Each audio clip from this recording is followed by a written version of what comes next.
here's why we don't really reach into the future. We're trapped either by regret of the past or the routine of the present. So busy with the routine of the present, we don't give much thought to designing the future. Or trapped by the past with regrets of past losses and past failures and past mistakes, and we relive it over and over again, not to the benefit of changing it for the future, but just because, you know, we feel that our lives have been less than favorable simply because of all the things that's happened to us in the past. But here's the real key, is to spend some time, and usually we don't do it until someone comes by and offers the suggestion. That's why meeting the right person at the right time, attending the right class, listening to the right sermon, having a conversation with the right person sometimes can totally change the direction of your life. And you're never the same after that personal contact, or sitting in that class, or reading that book, or coming face to face with someone who says, hey, you know, our lives are not that good, what could we do to change? And that very conversation starts this whole process. Wow, I've arrived at a fairly poor place. How could I change all of that for the future? And that is all possible. And this point of contact, maybe today, will help change all of that and give some of you a new glimpse of some of the possibilities. We talked a little bit earlier about the possibilities and believing that the possibilities were possible for you, then going to work and make them happen. But let's talk now about setting goals and see if we can't make this really meaningful. Here's the next key. Make sure that the greatest pull on you is the pull of the future. Not the pull of the past that keeps taking you back. Not the pull of gravity, like the present, that just keeps you sort of stuck where you are. But we want to make sure that the greatest influence and pull on us is the pull of the future. If you have powerful goals well designed, and plenty of them, to stir your imagination, here's what they will do.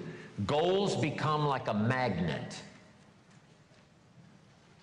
And the bigger they are and the stronger they are and the longer the list and the more things you'd like to acquire during the course of your lifetime, the stronger they pull. And here's the other advantage in setting goals, so that these goals begin to pull you in that forward future direction. They pull you through all kinds of downtime, all kinds of nighttime experiences, all kinds of winters.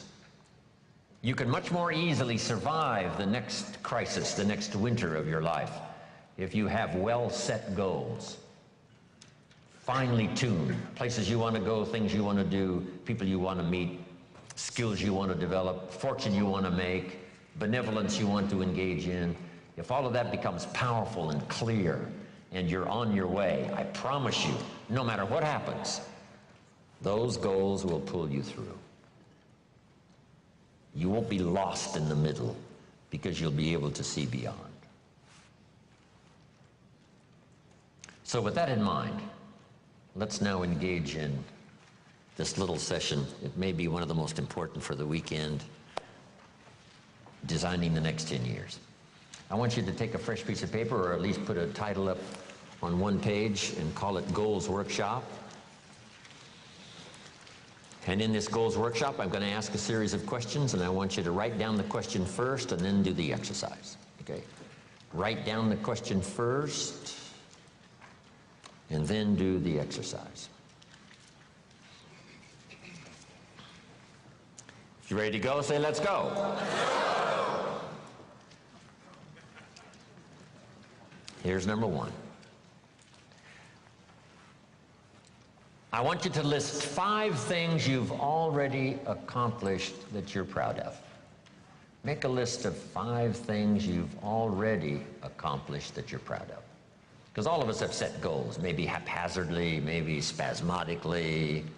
Even when we were kids, we wished for something, worked hard, and sure enough, we got it. List 5 achievements, 5 goals that you've reached in the past already that you're proud of. If you won a gold medal at the Olympics, that would be a good one to put on there. Whatever you've accomplished, just a list of 5 things. This is just a little review that, you know, we're not sitting in a very bad place. We've all accomplished some things. Some of us, you know, a lot of things. When you're working with children, this is a good exercise to start with. What have you already accomplished that you're proud of? In this little country town in Idaho, I graduated 3rd in my class in high school. And I'm going to another class reunion in September. I graduated in 1949, 3rd in my class. I was pretty proud of that, because I wasn't the smartest kid in the world. But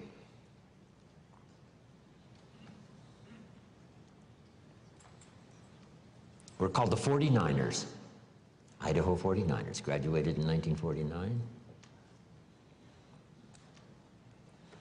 It'll be interesting, right? Another class reunion come September.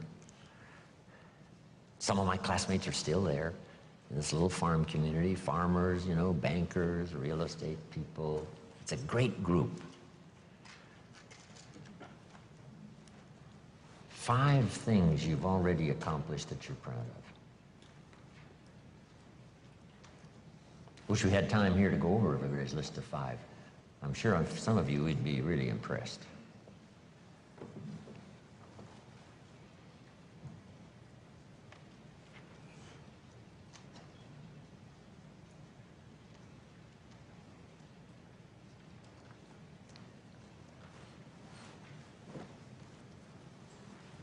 Five things, 5 achievements.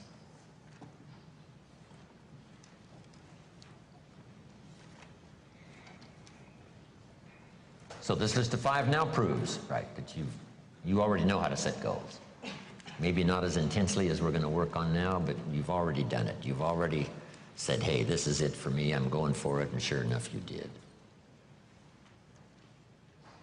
Okay, here's what's next now. I want you to make a list. What are the 50 most important things you can think of that you want to accomplish and have in the next 10 years? So just put at the top of this now, my 10-year goals, and I want you to make a list of at least 50 items. Little things, big things, and it doesn't matter what they are. Now this list does not mean the list of the things you think you can acquire. This is a list of the things you want. Just let your mind run free. A list of 50 items that would really do it for you in the next 10 years. If you had this, if you went to these places and met these people, and if you had these skills and these investments, education for your children, all the rest of it. So I want you to take the time now, and I want you to go right down the page, not side by side on your goals, right down the page, because we're going to do something with this list a little later. Right down the page, 50 items